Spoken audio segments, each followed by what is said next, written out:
से खर्चा हम करवाइले। कैसे चलेगी कार फुल व्यवस्था बा हो।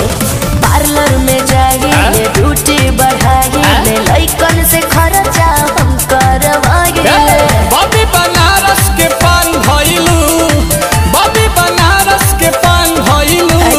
कातना लइकन के जान भइलू, गोरी लागत कि अब के सियान भइलू। गोरी लागत कि अब के सियान भइलू।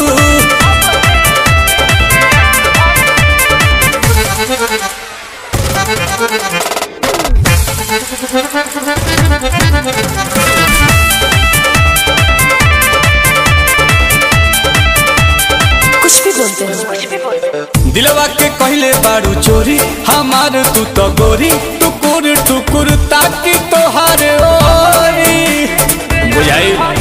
ले कमी के लिए